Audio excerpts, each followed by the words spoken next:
తర్వాత రోజు ఉదయాన్నే శాంతమ్మను ఆమె ఊరికి పంపించింది స్నేహ. ఆ తర్వాత అమెరికా వెళ్లడం కోసం ఫ్లైట్ టికెట్ బుక్ చేసుకోవడానికి ఆన్లైన్ ట్రై చేసింది. కానీ స్నేహ పేరు బ్లాక్ లిస్ట్ లో ఉందని, అబ్రాడ్ కి వెళ్లడానికి ఆమెకు టికెట్ ఇవ్వడం కుదరదని రిప్లై వచ్చింది. అది చూసి షాక్ అయిన స్నేహ వెంటనే యువన్ని తీసుకుని ఎయిర్పోర్ట్ కు బయలుదేరింది. అక్కడ కూడా తన పేరు బ్లాక్ లిస్ట్ లో ఉండడం గమనించి ఆశ్చర్యపోయింది స్నేహ. ఒక్కసారి బ్లాక్ లిస్ట్ లో పేరుంటే ఇక ఆమె వేరే కంట్రీకి వెళ్లడం కుదరదని అర్థం. కానీ అలా ఎందుకు జరిగిందో అని ఆలోచిస్తూ కూర్చుంది స్నేహ. వెంటనే వెళ్లి కానీ అలా ఎందుకు జరిగిందో ఆమెకు అస్సలు అర్థం కాలేదు. వెంటనే వెళ్లి అథారిటీ ఆఫీసర్ని క్వశ్చన్ చేసింది. అయినా వాళ్ళెవ్వరూ ఆమెకి సరైన రిప్లై ఇవ్వలేదు. స్నేహ ఇదంతా విచిత్రంగా గమనించి ఇలా ఎలా జరుగుతుంది అని ఆలోచిస్తూ వెళ్లి అక్కడే ఉన్న డిపార్చర్ లాంజ్ లో కూర్చుంది. యువన్ కూడా పక్కనే కూర్చుని అదూర్ధపడుతున్న తల్లి ముఖాన్ని చూస్తూ ఉండిపోయాడు. ఇంతలో ఆలోచనలో ఉన్న స్నేహకు హఠాత్తుగా ఆమె తండ్రి రంగనాథ్ ముఖం ఆమె కళ్ళ ముందు మెదిలింది. దాంతో అవును, ఇదంతా ఖచ్చితంగా ఇతనే చేసుంటాడు అనుకుంటూ కోపంగా పిడికిలి బిగించింది. రంగనాథ్ ఇలాంటి పని చేస్తాడని ఆమె ఎక్స్పెక్ట్ చేయకపోవడంతో ఏం చేయాలో అర్థం కానట్లుగా ఆలోచిస్తూ ఉండిపోయింది. ఇంతలో ఎవరిదో నీడ తనపై పడడంతో తల పైకెత్తి చూసింది స్నేహ. ఎదురుగా నవ్వుతూ నుంచుని ఉంది పర్ణిక. ఆమె కళ్ళల్లో విజయ గర్వం ఇట్టే కనపడుతోంది. ఆమెను చూసి స్నేహ కోపంగా పళ్ళు బిగిస్తూ ఇదంతా నువ్వే చేసావు కదా అని అడిగింది. 5 ఏళ్ల క్రితం ఆమె జీవితాన్ని కోలుకోలేని దెబ్బ కొట్టింది పర్ణిక. మళ్ళీ ఇప్పుడు అదే పని చేసి ఆమె గర్వంగా నవ్వుతుంటే స్నేహకు ఈసారి ఆమెను గొంతు పిసికి చంపేయాలనంత కోపం వచ్చింది. స్నేహ మాటలకు పర్ణిక నవ్వుతూ పక్కనే ఉన్న యువన్ని చూసి నీ కొడుకుని కలిసావా? మంచిది, కాని ఇక్కడి నుండి నువ్వెక్కడికి వెళ్ళలేవు. ఇదంతా నీకు బుద్ధి చెప్పడానికి నాన్న చేసిన పని అని చెప్పింది. ఆమె మాటలు వినగానే స్నేహ ఆవేశంతో నిలువెల్లా వణికిపోతుంది. కాని పర్ణిక మాత్రం ఆమె కోపాన్ని చూసి నవ్వుకుంటూ ఇదంతా చేయడానికి హెల్ప్ చేసిందెవరో తెలుసా? నా కాబోయే భర్త వైభవ్. అతను నిన్ను ఎంతగా అసహించుకుంటున్నాడో ఈ పాటికే నీకు అర్థమై ఉంటుంది.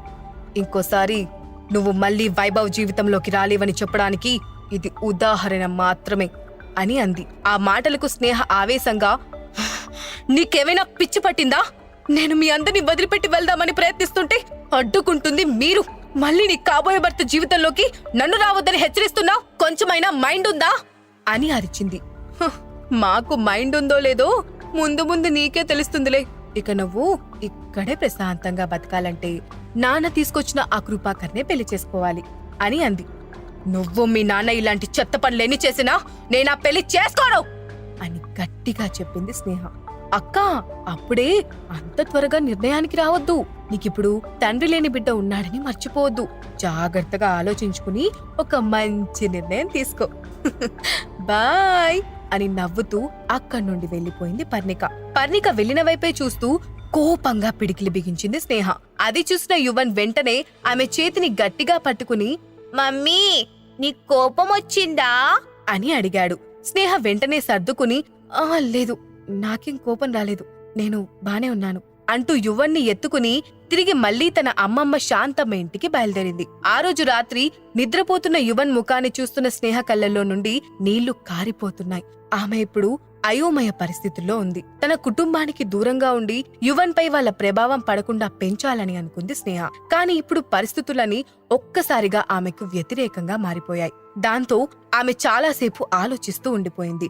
తన ముందున్న దారుల గురించి విశ్లేషించడం మొదలుపెట్టింది. ఇప్పుడు నేను ఇండియా దాటి మరెక్కడికి వెళ్ళలేను. ఇక్కడే ఉండాలి, ఇక్కడే బతకాలి. అంటే ఇప్పుడు నేను బతకాలంటే ఏదో ఒక జాబ్ చేసుకోవాలి. ముఖ్యంగా యువన్కి ఏ లోటు రాకుండా చూసుకోవాలి. అలా జరగాలంటే ముందు నేనేదో ఒక జాబ్ సంపాదించాలి. అంతకన్నా ముందు ఒక మంచిలో చూసుకుని ఇక్కడి నుండి మారిపోవాలి. రేపటి నుండే మరో కొత్త జీవితాన్ని మొదలుపెట్టాలి అని అనుకుంది. ఒక నిర్ణయానికి వచ్చిన దానిలా కన్నీళ్లను తుడుచుకుంది. ఇప్పుడు ఆమెలో కొత్త ఆత్మవిశ్వాసం మొదలైంది. ఆ తర్వాత కళ్ళు మూసుకుని ప్రశాంతంగా నిద్రపోయింది స్నేహ. తర్వాత రోజు ఉదయాన్నే నిద్రలేచిన స్నేహ జాబ్స్ కోసం అప్లై చేయడం మొదలుపెట్టింది. అబ్రాడ్ లో ఉన్నప్పుడు ఆమె చాలా రకాల జాబ్స్ చేసింది. వాటిలో ముఖ్యంగా ఎంటర్టైన్మెంట్ ఇండస్ట్రీలో ఏజెంట్ గా పనిచేసిన ఎక్స్పీరియన్స్ ఉండటంతో ఇప్పుడు కూడా ఎంటర్టైన్మెంట్ ఇండస్ట్రీలోనే జాబ్ చేయాలని అనుకుంటుంది స్నేహ. వాటికి సంబంధించిన అన్ని కంపెనీలకు రెజ్యూమ్ ను మెయిల్ చేసింది. 2 రోజుల్లోనే ఒక చిన్న ప్లాట్ తీసుకుని సిటీలోకి మారిపోయింది.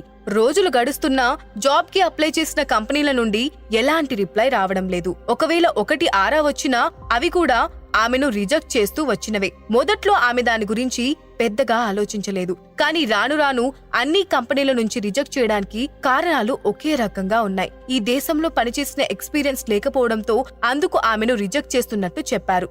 అదంతా చూసిన స్నేహకు కొంచెం విచిత్రంగా అనిపించింది. లోకల్ ఎక్స్పీరియన్స్ లేకపోవడం అనేది సరైన రీజన్ లా అనిపించడం లేదు. ఏ దేశంలో అయినా వర్క్ ఒకేలా ఉన్నప్పుడు ఎక్స్పీరియన్స్ మాత్రమే చూస్తారు. అందుకే ఆ రీజన్స్ చూసిన ఆమెకు కాస్త అనుమానం మొదలైంది. పైగా ఆమె రెజ్యూమ్ అన్నిటికన్నా బెస్ట్ కాకపోయినా ఖచ్చితంగా తీసేయదగ్గ రెజ్యూమ్ మాత్రం కాదు. అంటే ఖచ్చితంగా ఎక్కడో ప్రాబ్లం ఉందని అనుకుంది స్నేహ. ఇక్కడ కూడా తన తండ్రి వైభవ్ ఇద్దరూ కలిసి ఈ పని చేసుంటారని, ఎలాగైనా ఆమెకు ఆ ఆధారం లేకుండా చేసి ఆ కృపాకర్తో తన పెళ్లి చేయాలనేదే. ఇక్కడ కూడా తన తండ్రి వైభవ్ కలిసి ఈ పని చేసుండుంటారని, ఎలాగైనా ఆమెకు ఏ ఆధారం లేకుండా చేసి ఆ కృపాకర్తో పెళ్లి చేయాలని ఇలాంటి పనులు చేస్తూ ఉన్నారని ఊహించింది. ఆ కృపాకర్తో తన పెళ్లి జరిగేలా చేయాలని ఇలాంటి పనులు చేస్తూ ఉంటారని ఊహించింది. దాంతో ఒక్క క్షణం నిరాశగా అనిపించింది. సిస్టమ్ ముందు కూర్చుని ఆలోచనలో మునిగిపోయిన స్నేహకి మెయిల్ వచ్చిన నోటిఫికేషన్ సౌండ్ రావడంతో ఆలోచనలో నుండి బయటకు వచ్చి మెయిల్ ని ఓపెన్ చేసింది. అది నక్షత్ర ఎంటర్టైన్మెంట్ కంపెనీ నుండి వచ్చిన మెయిల్. అందుకే ఆమె రెజ్యూమ్ సెలెక్ట్ అయిందని, ఇంటర్వ్యూకి రమ్మని ఇన్విటేషన్ వచ్చింది. అది చూసిన స్నేహ సంతోషంగా ఆ కంపెనీ డాక్యుమెంట్స్ ని ఓపెన్ చేసి చదివింది. వెంటనే ఆమె ముఖంలో చిన్నపాటి డిసప్పాయింట్మెంట్ కనిపించింది. నక్షత్ర ఎంటర్టైన్మెంట్స్ ఇప్పుడు క్లోజింగ్ స్టేజ్ లో ఉంది. ఆ కంపెనీలో జాబ్ కి వెళ్లడం వల్ల సాలరీ పెద్దగా ఉండదని అర్థమైంది. కానీ ఇప్పుడు ఆమెకు కేవలం ఆ కంపెనీ నుండి మాత్రమే రిప్లై రావడంతో ఏదేమైనా సరే ఆ కంపెనీకి వెళ్లి ఒక్కసారి ఇంటర్వ్యూ ఇవ్వాలి అని డిసైడ్ అయింది. అదే ఆమెకు చివరి ఆశగా కనిపించింది. స్నేహ ఇంటర్వ్యూకి వెళ్లబోతున్నా ఆ కంపెనీ ఎవరిది? ఆమె అనుకున్నట్లే జాబ్ తెచ్చుకుంటుందా లేక మరింత ప్రమాదంలో పడుతుందా? ఏం జరిగిందో తెలియాలంటే నెక్స్ట్ ఎపిసోడ్ వినాల్సిందే. Only on pocket FM.